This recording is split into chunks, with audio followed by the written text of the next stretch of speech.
Bom, Filipenses. Todo mundo, de uma certa forma, já conhece. Se você não conhece, recomendo aí a leitura. São 4 capítulos aqui. Qualquer estudo bíblico, num diazinho, qualquer plano de leitura, isso aqui você tira de letra. Então, recomendo a leitura inteira. A Epístola de Filipenses é uma epístola muito interessante, né? Porque Paulo escreve nesse povo. É um povo que Paulo gostava muito. É um povo que apoiava muito o ministério de Paulo, tanto financeiramente como em oração. Um povo que realmente cuidava de Paulo, né? Tanto que é conhecida como a Epístola da Alegria. E comparando com outras, né, epístolas, claro que a gente poderia fazer uma manhã inteira de introdução aqui à Epístola de Filipenses, que evidentemente não faremos, mas diferente de outras, Paulo não traz grandes assim exortações, no sentido, olha, você está errando aqui, você está errando aqui, você está errando aqui. Claro que tem vários pontos que a gente pode pegar, que claro, Paulo acertando ali alguns caminhos, alguns ponteiros, mas é diferente, não tem nenhuma repreensão assim mais vigorosa, assim, que nem a gente vê em outros casos, né? Ele escreve realmente, a gente pode ver que está escrevendo para os amigos, para os irmãos, amados, né? E uma igreja que realmente tem grandes coisas assim que a gente pode tirar delas, né? Mas Paulo ele traz ele queria pegar um pequeno trechinho aqui do primeiro capítulo, dos versículos 9 a 11. Uma oração aqui que Paulo faz, que diz o seguinte: e também faço esta oração, que o vosso amor aumente mais, e mais em pleno conhecimento e toda a percepção, para aprovardes as coisas excelentes e serdes sinceros e inculpáveis para o dia de Cristo, cheios do fruto de justiça, o qual é mediante Jesus Cristo, para a glória e louvor de Deus. Aleluia. Aleluia. Acho que nessa semana e hoje Deus quer falar do amor dele. E que realmente a gente esteja com o amor dele sempre em nossos corações, porque o amor é, de fato, a nossa... Vamos colocar aqui, né? Talvez a palavra não seja melhor, mas para os teólogos aí de plantão, mas vocês vão entender aqui o que eu quero dizer. Mas também seja também a correta também. Aí os teólogos aí que decidam. Mas o amor tem que ser o nosso fundamento. Assim, quando Paulo, a gente vê isso em vários ensinamentos, em vários trechos da palavra de Deus, a gente vê que o amor é algo que tem que alicerçar realmente todo cristão. O amor de Cristo, né? Não o amor do mundo, o amor de Cristo. Quando a gente lê em 1 Coríntios 13, logo no começo Paulo fala, né? E passo agora a ensinar sobre o caminho mais excelente, alguma coisa assim. E a gente vê aqui, além disso, como a Fúvia também ministrou no começo, se não tiver amor, a gente vê que nada importa. E o apóstolo ele traz grandes ensinamentos ali, né? Grandes exemplos, né? Se eu der todo o meu dinheiro ao pobre, se eu falar a língua de Deus e dos anjos, se eu tiver os dons, se eu tiver tudo isso, mas se eu não tiver amor, de nada. E às vezes, eu não sei para vocês, mas às vezes para mim, a gente dá uma falhada, né? Às vezes a gente falha nesse amor, né? Principalmente com o próximo, né? É isso. Vamos retomar isso aí daqui a pouco. Quando perguntam para Jesus do mandamento, ele fala que o grande mandamento também é o amor. Em Mateus 22, ele fala, né, que Amarás o teu Deus acima de todas as coisas, amarás o próximo e tal. E daí, desse mandamento, provém todas as leis e tudo, né? O amor é o grande mandamento. Em Romanos 5, 8, um texto que o pastor Haroldo pregou há não muito tempo atrás, a gente vê que Deus, ele morreu por nós, que ele demonstra o amor dele, tendo morrido por nós quando nós ainda éramos pecadores. Então, se você tem alguma dúvida, isso já foi falado várias vezes aqui, que Deus te ama, pode ficar tranquilo, porque ele te amou no seu pior. Você não precisava estar bonitinho, arrumadinho, de banho tomado, cheirosinho. Deus te amou no seu pior, quando você ainda estava no pecado. E aquelas pessoas que estão no pecado, Deus já amou elas também, porque Ele já morreu por elas também. Então a gente tem que ter essa certeza. Deus, Ele, né, é algo tremendo, assim, um amor, que amor é esse, né? E o amor, como Paulo fala aqui, ele pode crescer em nossas vidas, né? Ele pede aqui, né, que o vosso amor aumente mais. E ele repete ainda, né? E mais, em pleno conhecimento e toda a percepção. Esse trecho aqui tem várias palavras importantes aqui que a gente vai ministrar, mas às vezes a gente dá uma falhada nessa questão do amor, né? Eu não sei para vocês, né? Mas coisas assim, bobinhas assim, né? Às vezes um trato, uma bronca mais pesada no seu filho, né? Porque às vezes as pessoas mais próximas é que acabam sofrendo isso, né? Porque a gente tem um pouquinho mais de liberdade, né? Então, elas acabam, né? Que oremos pelas nossas mães, né? Que mãe é uma bênção, né? Porque mãe aguenta tudo, meu. É bom humor, é mau humor. E no final do dia ela está lá orando pelo filho, e não sei o quê, e não sei o quê. Que os pais também possam ser assim também, claro. É que mãe é aquele negócio que a gente sabe, né? Os homens realmente precisam... Nós precisamos nos levantar e também, assim como as mães, que os pais também tenham esse... Amém. Né? E se por acaso... Não tem nada muito a ver que a gente vai falar, mas... Se você tem filhos que ainda não conhecem o Senhor, continue orando. Porque Deus, Ele vai fazer a obra. Pode ter certeza disso. Né? Eu me converti, eu tinha 18 anos, mais ou menos. Mas eu lembro de pequenininho, né, minha mãe lendo a Bíblia ali para mim, para o meu irmão. E isso fica na memória. Leia para o seu filho. E obrigado, mãe. E o amor de Deus é algo assim tremendo, né? E Ele pede aqui para o Senhor, eu oro isso, que o vosso amor aumente. E Ele vai mais além, né? Ele agrega ao amor o conhecimento, né? E a percepção, ou o discernimento. Não sei qual é a versão aí que está na sua palavra, né? Porque o verdadeiro conhecimento...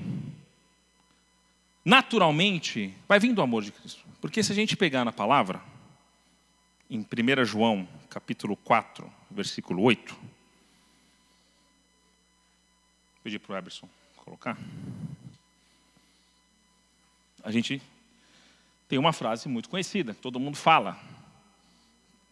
Muitos sem nenhum entendimento, mas fala. Aquele que não ama e não conhece a Deus... Aquele que não ama não conhece a Deus, pois Deus é amor. Deus é amor. Então, se Deus se mostra para nós, se nós conhecemos mais a Deus, por Ele ser amor, evidentemente que o nosso amor vai aumentar. Porque a gente vai conhecer mais o amor, porque Deus é amor. E claro que isso pode... se multiplicar por tudo aquilo que Deus é também. O contexto aqui é amor. Então, estamos falando aqui do amor. Então, Ele traz esse verdadeiro conhecimento, né? Quanto mais a gente conhece a Deus, a gente vai conhecer do amor dEle. E a gente vai viver esse amor. Eu já falei várias vezes aqui, relembrando um ponto. Quando a gente esquecer, quando a gente se vê numa situação... que a gente precisa mostrar, lembra que Deus habita em nós. E se Deus habita em nós, o amor habita em nós. Porque Deus é amor. Então, às vezes a gente lê algumas coisas e parece, poxa Deus, mas que difícil. E é muito difícil mesmo se a gente for fazer. Mas lembra que Ele já está em nós. É só a gente deixar Ele se manifestar, né? Porque Deus, Ele está ali, tranquilo. Eu lembro de o pessoal estava numa oração e o pessoal estava fazendo uma oração e na oração eles estavam uma frase que a gente usa muito, Senhor, mais de Ti e tal. E aí teve uma pessoa que teve uma revelação, mas peraí, Deus falando para ele, não pede mais de mim, porque eu já estou inteiro aqui. Pede mais de você, mais de mim, a pessoa falando, né? Porque eu já estou, quanto mais você desejar a minha presença, quanto mais você realmente almejar pela minha presença, você vai ter. Eu já estou. Eu já morri por você. Eu já ressuscitei. Eu já fiz tudo por você. Agora, vem aproveitar. E que tremendo, né? A gente pensar que a gente pode realmente, né, ter esse conhecimento assim, realmente do amor. E a gente entra nesse ciclo, né? Quanto mais a gente conhece, mais a gente vai amar. Quanto mais a gente amar, mais a gente vai querer conhecer. E a gente fica nesse círculo eterno, porque por mais que a gente viva, a gente nunca vai experimentar a plenitude do amor de Deus. Que a gente possa apresentar a plenitude que a gente consiga experimentar. Porque você não vai acordar um dia, também já foi falado várias vezes aqui, e falar, Senhor, eu acho que eu já fiz tudo. Eu já experimentei tudo, eu já senti tudo que eu podia sentir, eu já li tudo que eu podia ler, eu já conheço tudo que eu podia conhecer, então se tivesse uma prova de quanto você conhece Deus, é 10, então estou tranquilo. Agora eu não preciso mais orar, eu não preciso mais, porque eu já fiz tudo. Nunca vai acontecer isso, porque sempre tem mais. Recomendo a leitura do livro Os Caçadores de Deus. Porque sempre tem mais.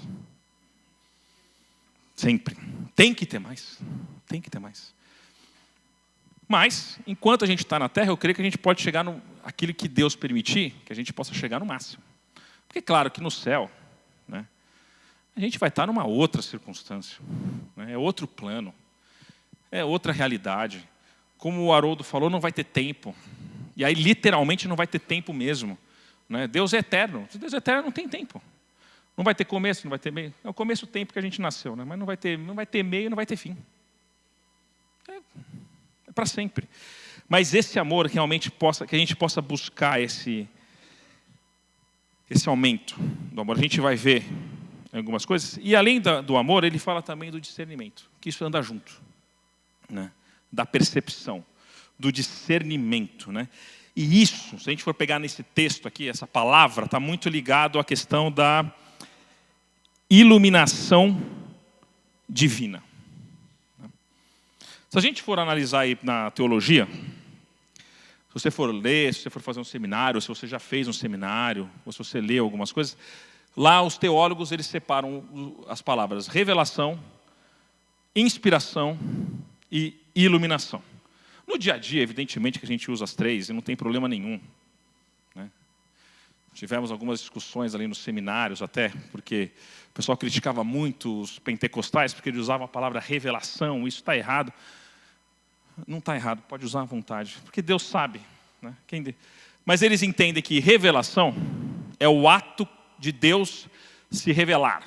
Então, por exemplo, imagina na época que não tinha a Bíblia ainda. Então Deus chegou ali para Paulo, e ele se revelou para Paulo. E Paulo, inspirado por Deus, ele escreveu as cartas. A gente crê que ali é a palavra de Deus. Então, o ato de revelação é esse. Quando Deus se mostrou naturalmente, sem nada, sem a palavra. Inspiração é quando a pessoa, inspirada pelo Espírito Santo, escreveu ali a Bíblia. Então, se a gente for fazer uma análise pela teologia, não teria nem mais revelação e nem mais inspiração, porque não vai ter a carta do pastor Haroldo à igreja Alfa e Ômega de Barueri. Nunca vai acontecer isso. A Bíblia é de Gênesis a Apocalipse. Goste você ou não, ninguém vai mexer num tio, numa letra, desse livro. E a iluminação seria justamente aquilo que é quando nós lemos a palavra de Deus, que a gente entende a palavra de Deus. Quando de repente você lê e fala, uau, isso aqui faz todo sentido. Então quando o Espírito Santo nos ilumina. Nós usamos as três normais, a gente pode continuar usando, mas essa palavra aqui tem a ver com a iluminação. Quando Deus realmente, Ele nos dá ali, pelo conhecimento que nós temos de Deus, Ele nos dá o entendimento e a gente consegue separar as virtudes dos males. Só um parênteses. Tem uma música do Haroldo que ele usa a palavra iluminação, certo? Os teólogos concordariam com a sua letra, Então, só um parênteses. Mas também, se não concordar também, viu? Os teólogos também, tem muito teólogo aqui que a gente pode também duvidar, mas... Enfim, só um parênteses. E Deus, Ele pede isso para a gente, Que o vosso amor aumente, mais em pleno conhecimento, ou seja, a gente vai amar mais, a gente vai conhecer mais, e em toda a percepção. Nós vamos conseguir discernir, certo? Aquilo que é mal e aquilo que é bom. Aquilo que é virtuoso e aquilo que não é virtuoso. A gente vai conseguir discernir, conseguiríamos qualquer coisa, o caminho que a gente vai andar, uma decisão. Isso vem alicerçado também no amor.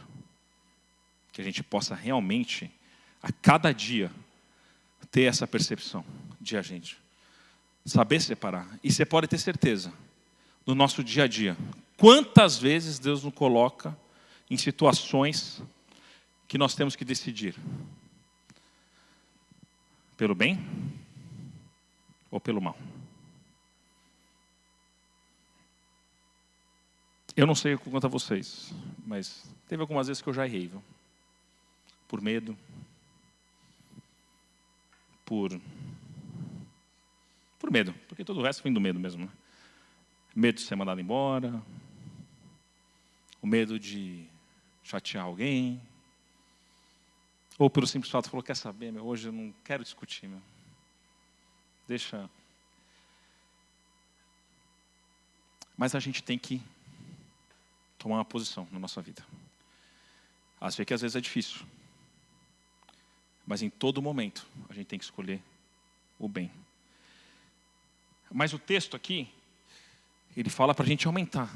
Então que a gente busque realmente conhecer, para que a gente possa saber discernir. Porque talvez a gente decida porque a gente não tem conhecimento. E o povo perece por falta de conhecimento. E o conhecimento, pelo que a gente está vendo aqui, está ligado ao amor. Então, se tem alguém aqui que é contra o conhecimento de Deus, aqui não vai ter, aqui graças a Deus não tem. Mas suspeite, porque é a oração, Paulo pede, essa oração foi uma oração escrita aqui, inspirada pelo Espírito Santo. Então é Deus que está falando, olha, aumente o seu amor, em pleno conhecimento e em toda a percepção. A gente tem que saber. Dia a dia. Eu vou para a direita, eu vou para a esquerda. E Deus é que vai. A gente vai discernir isso daí. Que a gente possa realmente ter essa iluminação do Senhor, para que a gente possa perceber. E tudo que Deus faz, tudo que Deus pede para a gente, tudo que Deus nos dá, você pode ter certeza que tem um propósito. Tudo. Na verdade, eu falaria que normalmente vão ter 2 propósitos. O primeiro propósito vai ser para a nossa vida pessoal. Então, cada vez que a gente realmente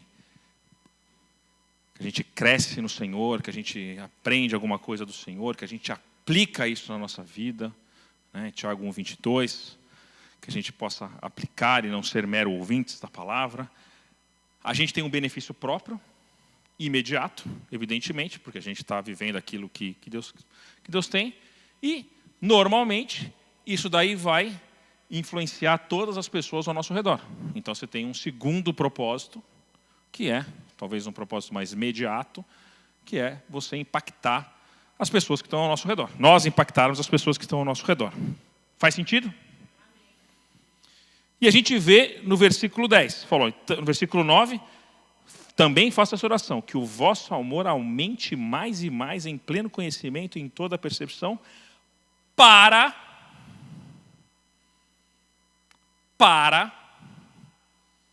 eu não sou professor de português, mas todo mundo significa que a gente faz uma coisa para fazer outra coisa, certo? Deus, ele acrescenta. Preste atenção, hein? Você gostou de um versículo? Pô, esse versículo é legal pra caramba. Lê um pouquinho antes e lê um pouquinho depois, viu? Para ver se é isso mesmo que você acha. Porque tem umas coisas que o pessoal coloca que não tem nada a ver, mas tudo bem, né? Porque tem aquele versículo, né, que você fez na sua ministração, se o meu povo se humilhar, né? Se o cara só lê o final, sararia a sua terra, não sei o quê, glória a Deus, tal. Peraí, mas você se humilhou? Você, não sei o quê, se arrependeu? Tem um Czinho ali, né? Então, mas ele fala, para aprovardes as coisas excelentes e serdes sinceros e inculpáveis para o dia do Senhor. Então, tudo tem um propósito. Você pode ter certeza. Claro que tudo aquilo que Deus te dá, você vai se alegrar, você vai curtir, você vai aproveitar. Sem dúvida nenhuma. A vida é uma maravilha. Conheço ninguém. Normalmente as pessoas não falam, olha, chega um cara com uma arma na cabeça de uma pessoa, eu vou te matar. O cara fala, pelo amor de Deus, me mata. Tirando, né, não sendo insensível com as pessoas que a gente vê que, infelizmente, o índice de suicídio tem aumentado cada vez mais. A gente vê realmente que isso tem tudo a ver aqui também com amor e com tudo. Que essas pessoas realmente possam encontrar o amor de Deus. Mas pensando numa normalidade, se é que a gente pode colocar assim. Se tiver algum psicólogo aqui, eu estiver falando alguma besteira, por favor, me corrija. Mas me parece que o índice de suicídio é uma minoria de toda a população. Acho que isso faz sentido. Mas, normalmente, a gente gosta de viver. A gente vai no médico, às vezes você vê o pessoal ali, o pessoal vai até fica 2 anos com aparelho, porque não quer entregar mesmo. E Deus é que colocou esse amor em nós, realmente, sem dúvida nenhuma. A gente está aqui com um propósito, a gente tem que cumprir aquilo que Ele tem. Não é? Porque senão a gente se convertir e já ir embora. Claro que o céu vai ser muito melhor. Como a gente nunca foi para lá, quer dizer, pelo menos eu nunca tive uma experiência de ter ido. Tem gente que Deus às vezes revela algumas coisas, tal, né? Paulo foi levado ali ao 3º céu e tudo, tal. Então a gente fica às vezes preso aqui, né? Falando, não, eu quero aqui, né? Claro. Uma hora vai chegar, Deus vai levar, a gente vai ser arrebatado e glória a Deus, né? Eu não estava aqui no dia que teve o culto do velório. Estava trabalhando, não pude acompanhar, mas pessoas tiveram visões maravilhosas aqui, né? De anjos e enfim, né?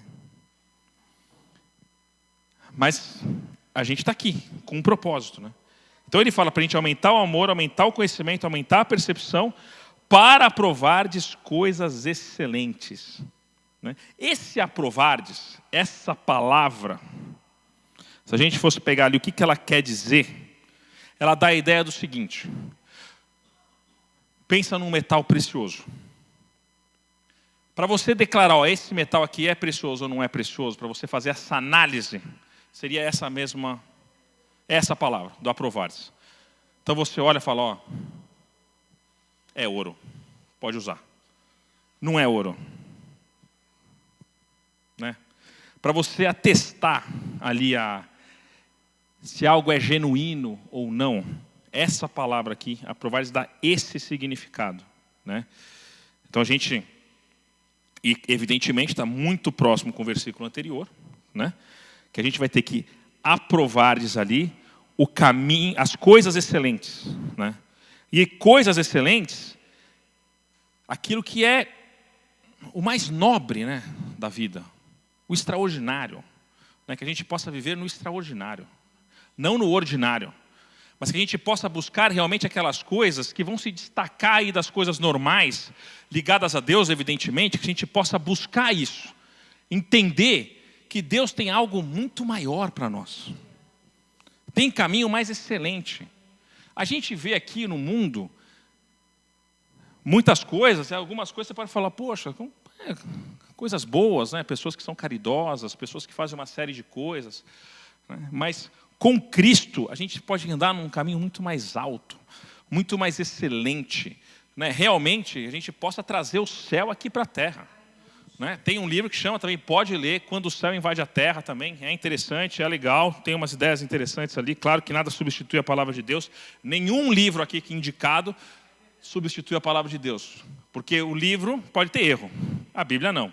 Então isso aí é só um instrumento, mas em nós, como Deus habita em nós, a gente tem realmente essa possibilidade de ir além. Porque o mundo, por melhor que seja, em termos assim de obra social, caridade, ele tem um limite. Porque ele não conhece aquele que é bom. Não conhece o único Deus, o verdadeiro Deus que nós conhecemos. Lembro de uma palavra do pastor Robério. Ele estava na UTI uma vez, ele estava falando, ele saiu de lá meio desesperado, porque ele acabou não orando pelas pessoas, e ele pensou com ele, meu Deus, aquelas pessoas deitadas ali naqueles leitos, em mim tinha o poder de mudar aquelas situações. E eu não fiz. Numa pregação, não sei se vocês estavam lá quando ele comentou, que ele foi visitar. E é verdade, porque isso está em nós. A gente tem que ter esse discernimento, esse amor, esse conhecimento, para a gente poder aprovar a mídia, falar, não, isso aqui é bom, isso aqui é... Para a gente andar realmente nas alturas. Como a gente vê em Colossenses, né?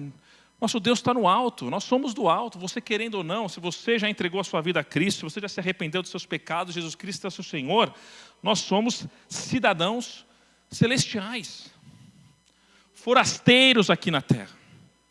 Então que as pessoas vejam a gente e falam, peraí, você tem certeza que você é da terra? E isso é possível, porque a gente lê lá em Hebreus 11, que existiram pessoas que o mundo não era digno de recebê-las. E que sejamos nós também. Porque eles não tinham nada. O que tinha ali os heróis da fé? Comunhão com Deus. E é o mesmo Deus ontem, hoje, amanhã. O que eles tinham era só isso.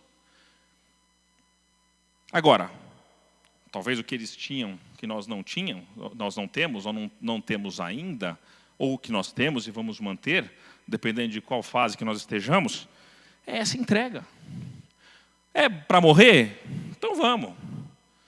É para conquistar? Vamos também. Porque se a gente for ver lá em Hebreus 11, eles falam tanto de coisas boas, né? Pessoas que subjugaram reinos e tal, como pessoas que foram cerradas ao meio. Tal. E todas essas eram pessoas que o mundo não era digno. Por quê? Porque eles andaram, eles fizeram aquilo que era maior. E em nós está isso aqui.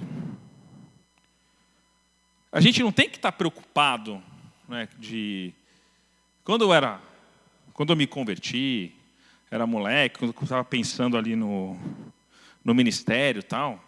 Então, meu sonho era eu quero ser evangelista mundial, né? Multidões ali, sabe? Então, você via aquelas pregações, falando, não, um dia eu vou estar lá, não sei o quê e tal. E se Deus abriu a porta, é uma coisa, mas o mais importante é a gente chegar no céu e Deus conhecer a gente. Talvez, como é que chama a cidade lá? Apiaí? Se o pessoal está lá, talvez ninguém na Austrália vão escutar falar deles. Mas o impacto que a gente pode fazer lá, Deus vai saber. E se você tem algum problema com essa questão do seu nome ficar ou não para a história, o mais importante é a gente estar na história de Deus.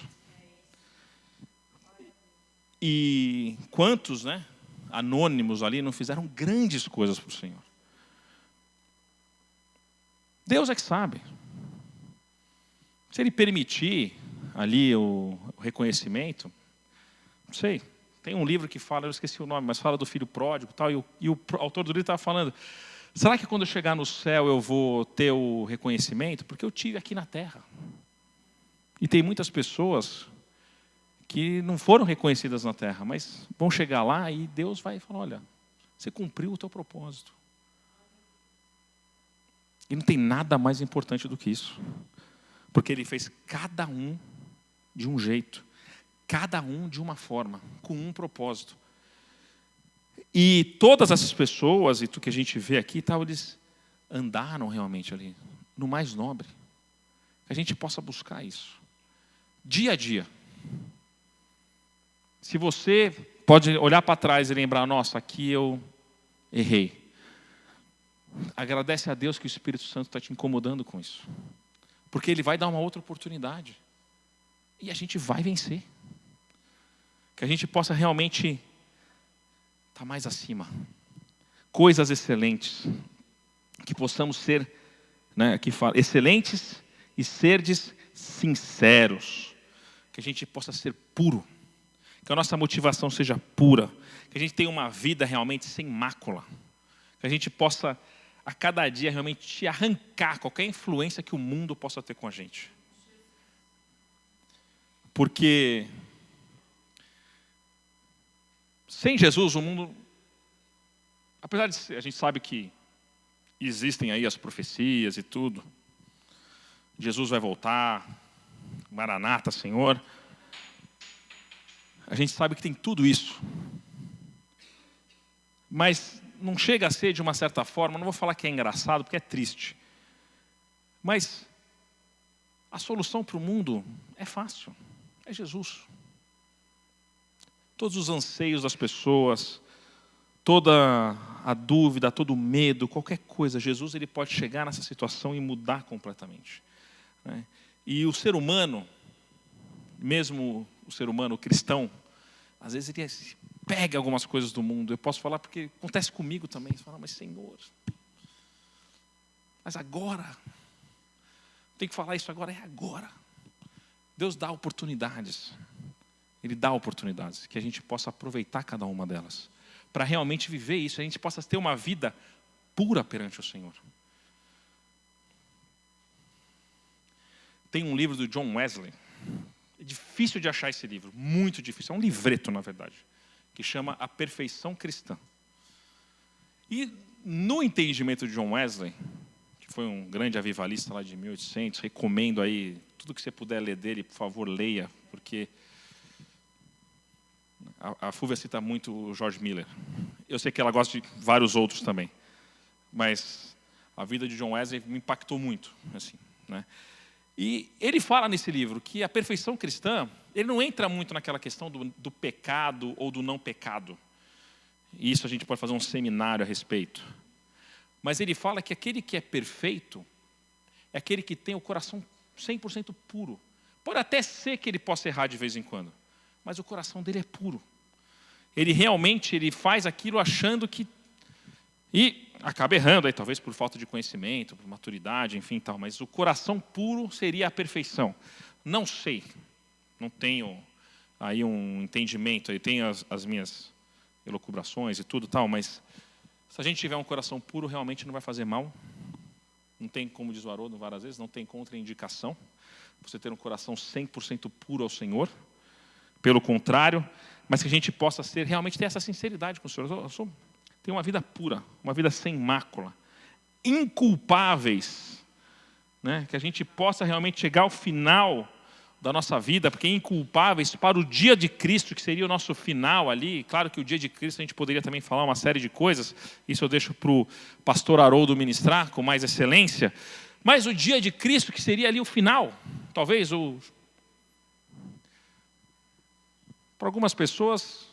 Depois vai ter outras coisas, mas para o cristão, quando a gente encontrar realmente com o Senhor, tal, que a gente possa estar realmente inculpável. E é claro que isso vem pelo sangue de Cristo, né? Porque a gente vai estar lavado pelo sangue do Cordeiro, Ele vai ser o nosso advogado ali, glória a Deus, mas que realmente a gente possa não chegar sobre nós nenhuma acusação. Pelo contrário, que a gente possa... Né? Essa oração de Paulo aqui, ele está pedindo coisas boas para o povo. Isso é o que ele está pedindo para o povo, né? Que a gente possa realmente manifestar. No versículo 11, né? Cheios do fruto da justiça. Que a gente possa ser realmente completo com esse fruto. E mais uma vez, não sei se vocês percebem, quando fala de fruto, tem o fruto do Espírito e o fruto da justiça no singular. Então você pode usar talvez a figura aí de uma fruta que tenha gomos, né? Talvez uma tangerina, uma laranja, né? Então você vai pegando uma mexerica, né? Uma gominha. Então você tem o fruto do Espírito, tem os gominhos, mas o fruto é um só, né? Que aí ele vai dividindo. E o fruto também dá a ideia da multiplicação, né? Porque o fruto tem semente. Então você vai multiplicar isso daí, né? Então que a gente possa realmente ser cheios aí desse fruto, manifestar a santidade do Senhor, evidentemente, né? O fruto do Espírito e tal, e que a gente possa ser um canal realmente. Que a gente possa lançar essas sementes ali no nosso caminhar, assim. Aí tem um fruto da justiça aqui, aí tem um fruto da justiça aqui, um fruto da justiça aqui, um fruto da justiça ali, né? Que isso possa realmente, obrigado, irmão. Que a gente possa realmente crescer nisso daí, que a gente possa ser íntegro. Eu acho que a ideia do fruto no singular, acho que dá essa ideia da integridade, né? Porque eu não vou ter metade, assim, tem os frutos, então eu tenho o fruto A, B, C. O outro ainda não estou gostando muito. Gosto de laranja, gosto de maçã, mas pera... Mas o fruto daquela ideia ali do integralidade, é um fruto que vai se manifestar de várias formas, evidentemente, né? Que a gente possa realmente ter isso, né? Que a gente possa ser esse canal, né? Que tudo aquilo que o fruto possa estar realmente implementado nas nossas vidas, né? Que a gente possa manifestar isso. E aqui no versículo 11 ele dá a chave, né? O que é mediante Jesus Cristo. Esse fruto só vem dele. É só dele. É por ele. É somente ele. É por causa de Cristo que nós somos aceitos a Deus. Sem Cristo, nada disso aqui vai fazer significado.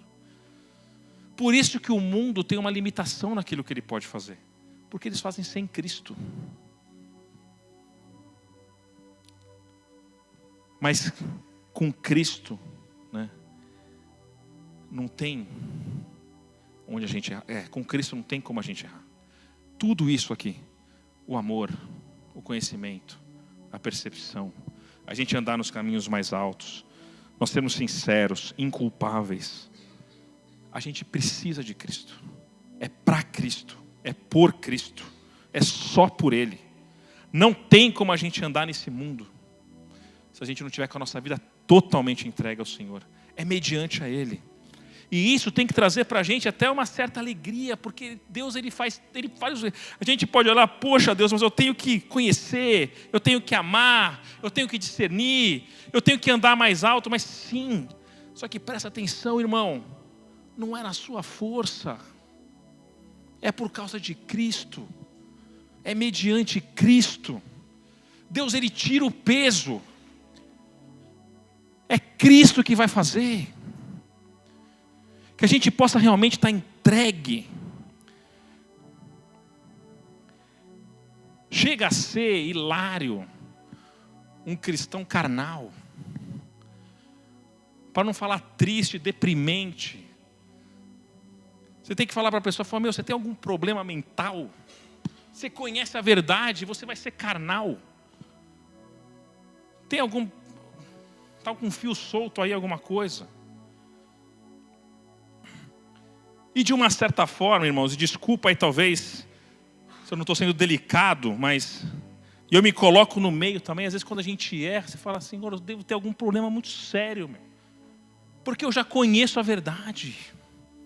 Como é que eu posso não andar na verdade? Que a gente possa realmente manifestar e lembrar que é por Cristo.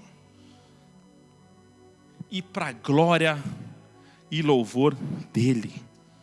A gente canta, glória a Deus. A gente adora. E que a gente já possa adorar realmente, de qualquer forma, porque nós adoramos a Deus por um único motivo. Porque Ele é digno de receber e ponto.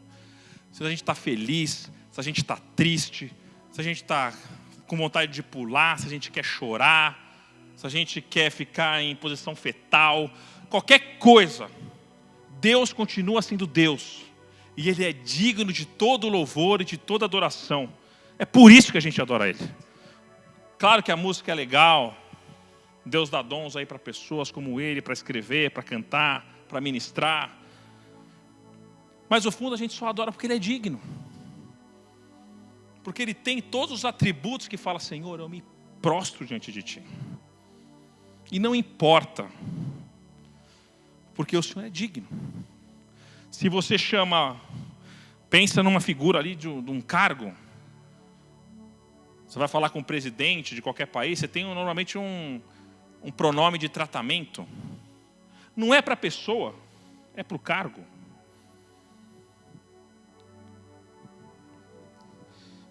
Pelo menos no Brasil, muitos deles nem merecem esse tratamento, se fosse pela pessoa. Mas Deus já está nele. Ele merece tudo. Porque o máximo que a gente pode dar é a nossa vida, né? E é pouco. Mas é o que a gente tem, a gente dá tudo. Tem até uma música que fala disso. Mas é mediante a Cristo, para a glória, que a nossa vida possa ser um eterno louvor a Deus. Que a gente possa andar e as pessoas vão ver, tem alguma coisa diferente.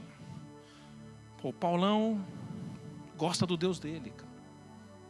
Alguém pode olhar e falar: o cara ama Deus. Porque já escutei gente falando isso daí. O cara pode ser não sei o que, mas isso não pode tirar, o cara gosta de Deus. Aí chega um cara lá no seu trabalho e fala: sei que tem uma intimidade lá com, às vezes até usa um termo com Deus lá, ora por mim. Tenho certeza que muitos aqui, se não todos, já passaram por isso. Aquela pessoa é incrédula, que às vezes pode até dar risada. Na hora do vamos ver, fala: ora por mim, William. Deus escuta a tua oração. Que a nossa vida possa realmente funcionar isso daqui, que a gente possa exalar esse amor. E gente, o amor de Deus é isso. Que a gente possa levar o amor de Deus aonde a gente for. Que o conhecimento desse amor possa aumentar. Que a gente possa discernir o bem e o mal. Que a gente possa buscar ali os caminhos mais altos. A gente lembra que tudo isso é por Cristo. Ele é que nos fortalece, Ele é que nos guia. É na força dEle. Amém.